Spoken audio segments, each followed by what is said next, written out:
Disease पर बोलने का मौका दिया, आपका बहुत बहुत धन्यवाद। सभापति महोदय, आज ये बीमारी हिंदुस्तान के कई राज्यों में 2019 से सक्रिय हो चुकी है।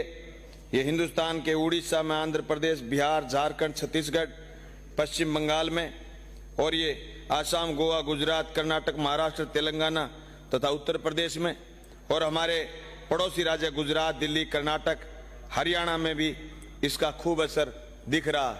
राजस्थान में बड़े दुख के साथ कहना पड़ रहा है कि हमारे आमदनी का 40% हिस्सा जो कि पशुधन से होता है, गाय उसमें सबसे महत्वपूर्ण फैक्टर है, और गाय का सबसे बड़ा डैमेज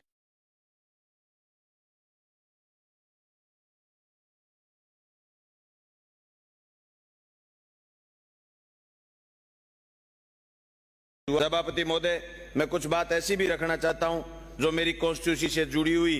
हमने जागरूकता अभियान चलाया, हमने जैसे कोरोना में कमेटी बनाई,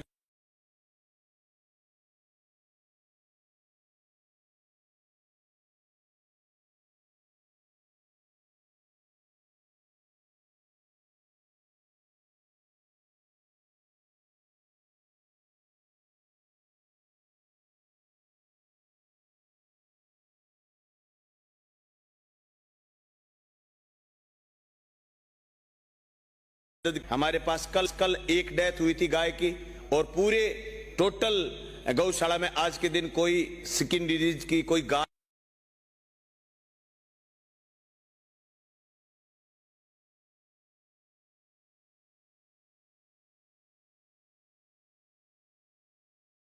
विभाग ने बहुत भाग करके काम करा, मैं उसका भी धन्यवाद करना चाहता हूं। सभापति महोदय, मुझे तो एक हमारे अभी मेरे से पहले साथी बोल रहे थे, ये कह रहे थे कि साहब बड़ी पड़ोसी मुल्क की साजिश हो सकती है। मुझे तो ये साजिश केंद्र सरकार की लग रही है। सभापति महोदय, डेनमार्क का दूध बेचना है, इसलिए 16 राज्यों में ये बीमारी होने के बावजूद इसको राष्ट्रीय आपदा घोषित नहीं करा। और मेरी मांग है देश के प्रधानमंत्री जी से, ये राष्ट्रीय आपदा घोषित करो। सिर्फ घड़ियाली आंसू बहाने से कुछ नहीं होता, गाय को घर में पालते हुए। और मैं तो मंत्री जी से कहना चाहता हूं, मंत्री महोदय, देसी गाय का समर्थन करिए, उसकी नस्ल सुधारिए। ये जो कल एक एमएलए साहब गाय लेकर के आ गए थे, वो तो देसी थी नहीं। विधानसभा के आगे जो गाय ले आए, वो तो अमेरिकन गाय पकड़ के ले आए, वो गाय भाग गई। उस गाय ने इनका हेज भी नहीं करा, ये पॉकेट में पकड़ ले आए उनको। मैं कहना चाहता हूं सभापति महोदय, एक यहाँ इंजेक्शन का जिक्र करा गया है। विधानसभा में कई साथियों ने बोला गोट पोक्स। ये गोट पोक्स है क्या?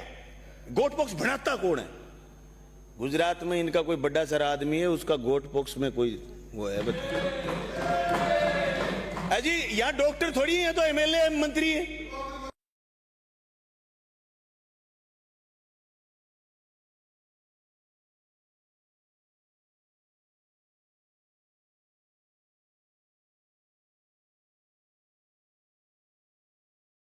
गायों के कंकाल को तो नर कंकाल बोल रहे थे, और ये कह गए राठौड़ साहब, मेरे को लगा राठौड़ साहब आज ऊक चूक है ही।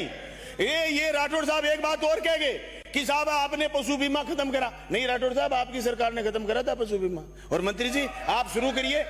इन्होंने तो खत्म कर दिया, और ये तो झूठे आंकड़े देने में आजकल माहिर हैं। आप शुरू क्यों नहीं कर रहे? पशु बीमा आप शुरू करिए। इन्होंने जो गलती करी है उसकी माफी आपको मांगनी चाहिए, क्योंकि इन्होंने गौशाला अनुदान में पिछले 5 साल में दिए 450 करोड़, और आपने दे दिए 1992 करोड़ रुपए, यानी आपने 1992 करोड़ रुपए दे दिए। फिर भी आप प्रदेश की जनता को बता नहीं पाते। राठौड़ साहब आपको गलत बात बोल करके रहे, एकदम गुमराह कर देते और आप गुमराह हो जाते हो। मैं ये कहना चाहता हूं, आज देश के अंदर जिस तरीके से हमारे साथी ने एक बयान दिया अभी, और मैं निंदा करता हूं इस बात की, ये इन्होंने जिक्र करा बीफ का।